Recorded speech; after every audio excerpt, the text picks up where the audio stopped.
The USC women's lacrosse team is gearing up for a postseason run in just its fourth year as a program.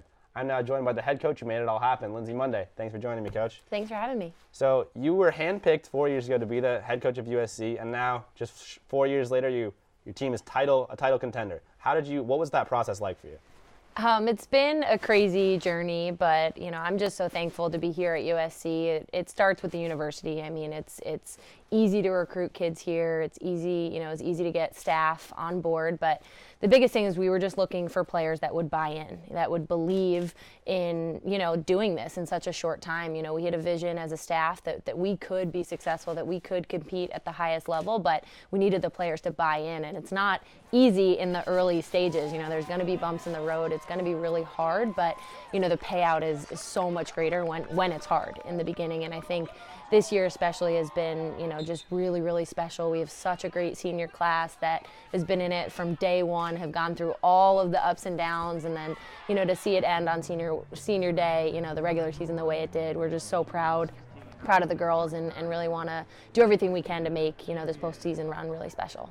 So you mentioned recruiting was easy in Southern California, but you had no historical program to reference, and lacrosse is historically an East Coast sport. So what was that recruiting process like, getting in that first wave, you got a lot of elite talents like Courtney and Michaela and a lot of great players like that. So yeah, I mean, I think USC is a special place. It's one of the rare universities that can combine athletics at such a high level, but academics as well. For women's lacrosse, we don't have a professional league afterwards. Well, now we do. We're getting there, but we need to set our girls up for success in the classroom. And USC is one of those rare universities that has both at such a high level. So we really sold USC, the university, the location, and then I think it was appealing for girls that they could come in right away and be part of something from the beginning and not have to necessarily buy their time early. They could make an impact right away. And, we were really looking for leaders, Courtney and Amanda and Kelsey Dreyer and some of these seniors, they wanted to be leaders right away. And not everyone wants that. Not everyone wants that pressure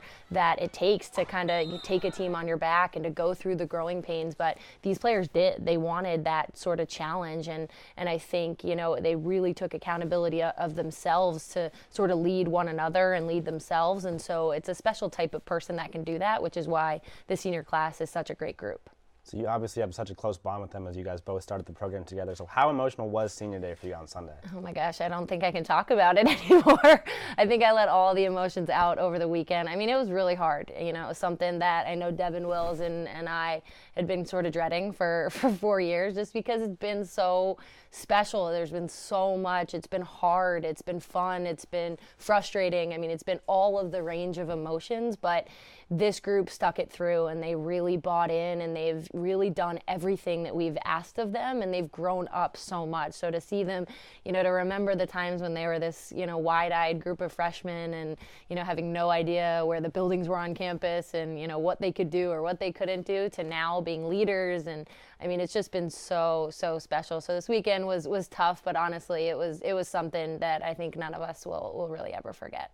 So before you came to USC, you were at Northwestern. You won 2 championships there as a player, 3 as an assistant coach. So what was it like going to Evanston this year and beating your alma mater in your 4th season as a head coach here? Yeah, honestly, just for the girls, I think, because we've played Northwestern, each of the 4 years, we started out playing them our very first game in the Coliseum. It was just such an easy progression to sort of see how we've done over the course of 4 years, to sort of getting blown out the first game, making it a little bit closer. Last year, where we had the opportunity to maybe, get a win there, but sort of, giving it away at the last second, and then going into Evanston and getting that win, I think was just one of those things for the girls. It was just an emotional victory for them. It was something that they could see the clear-cut progression over the 4 years. So it was really special.